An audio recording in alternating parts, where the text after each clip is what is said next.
দ্বিতীয় দিনের মতো সাভার এবং আশুলিয়া এলাকায় 100% কারখানায় কিন্তু কাজ শুরু হয়েছে এবং সুন্দর পরিবেশে নতুন যে বেতন কাঠামো তাকে স্বাগত জানিয়ে আমাদের শ্রমিক ভাই বোনেরা কিন্তু নব উদ্যমে তারা কাজে ফিরে এসেছেন। আমি তাদেরকে সাধুবাদ জানাই। আমি এতটুকু বলতে চাই যে আমাদের যে গার্মেন্টস ইন্ডাস্ট্রি এটি বাংলাদেশের অর্থনীতিতে একটি বড় ধরনের ভূমিকা পালন করে।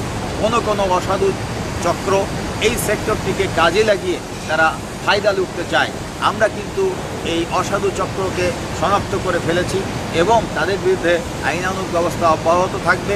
আমরা চাই এই সেক্টরটাকে সম্পূর্ণরূপে কাজের একটি সুন্দর পরিবেশ বজায় রাখতে।